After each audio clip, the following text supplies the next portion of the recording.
Hey Jack, sorry to hear that you're not feeling very well today. I thought I'd just make you a short video about what we're learning in math. I have no doubt that you'll be able to understand it pretty quickly, but I was just going to show you the two different things. We're going to talk about graphs today, and we're going to look at different types of graphs. The first one is one that I'm sure that you've seen before.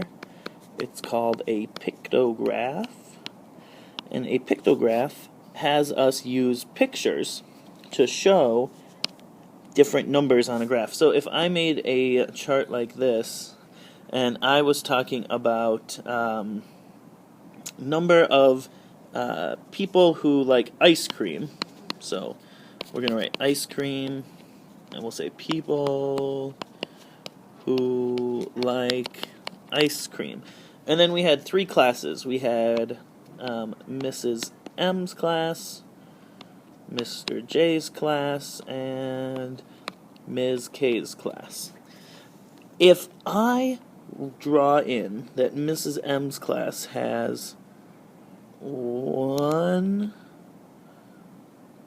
2, 3 ice cream cones, Mrs. J's class has 1, 2, 3, 4 ice cream cones, and Ms. K's class has 1, 2, and a half of an ice cream cone,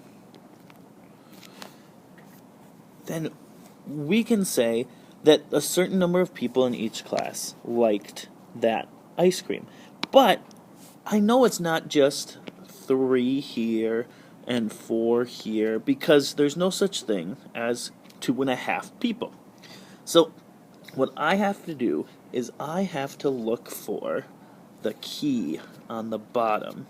This is the most important part of a pictograph. The key is 1 ice cream cone equals 6 people. So now I can look, and if I know 1 ice cream cone equals 6 people, I can go to Miss M, and I can say 6, 12, 18 people in Miss M's class like ice cream. In Mr. J's class, there are 6, 12, 18, 24 people that like ice cream cones. And in Miss K's class, there are 6, 12, and then, a half. Well, if I look down here, 6 is for 1 ice cream cone, so half would be half as many as 6. So 3. So I have 6, 12, plus 3 more is 15 people in Ms. K's class like ice cream cones. So that's how pictographs work. It's not going to be very difficult, but sometimes we do have some questions that we'll ask about them. Now, the next one, I took a picture from my computer to show you because we are going to work on bar graphs. And I'm just going to show you one of the bar graphs that we're going to do today, because if you know how to do one, you can do the rest. So I have a picture on my from my computer here. I know it's kind of fuzzy, and so I'm sorry. I tried to do it a couple different ways, and this is the best thing I could do on quick notice. So look at the information inside this box here. This says these are the different types of balls in the gym. So there are 4 soccer balls, 6 basketballs, and 9 softballs. We're going to turn that information into a graph. So we're going to make a bar graph. I'm going to use the information that I have here to help me, and I want you to pay attention to the number of spots that I have to fill in. First, I'm going to put my title.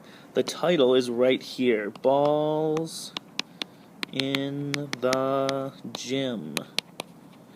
That's my title. Now I need to decide on my 2 side spots. So on the left and on the bottom. The left, because there's 1, 2, 3 spots here, that's going to be for the type of balls. So I'm going to write type here. So the type of balls goes there. Then I'm going to do all 3 types. Soccer, basketball, It's really hard to write small here, Jack, sorry. And softball. So that's going to be on the side. Then my numbers are going to be on the bottom. But I need to write my label on the bottom here. Number... I can't squeeze it in there. Sorry, Jack. This would go on the bottom. Number of balls. And then I would have to write my numbers on the bottom so that I could make sure that I know the numbers that I'm counting by. So if I have 4, 6, 9 as the number of balls, I can make each one of these a number. So this is 0, this is 1, this is 2, 3, 4, 5, 6, 7, 8, 9, 10. Each line is a number. Now I can draw in my lines.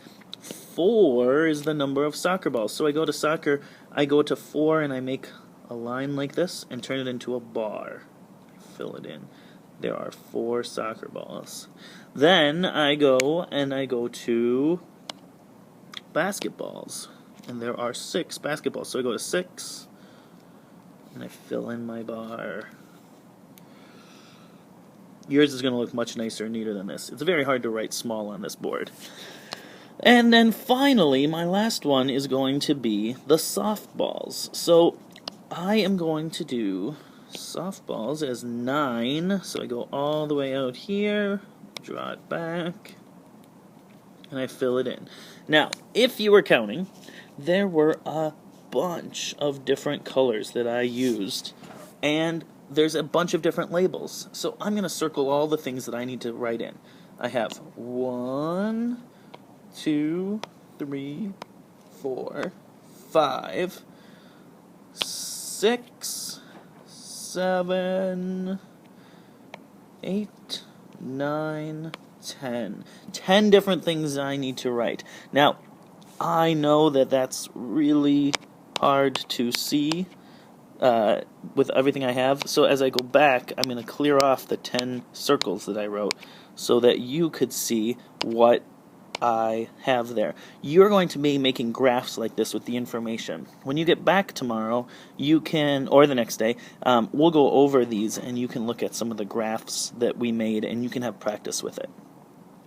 I know that was probably a lot of information, and I talked really fast there in the middle. I hope that you were able to look at it and understand it a little bit, and I hope that you feel better. And when you're done, you can come back and we can talk about it some more. So I hope you feel better.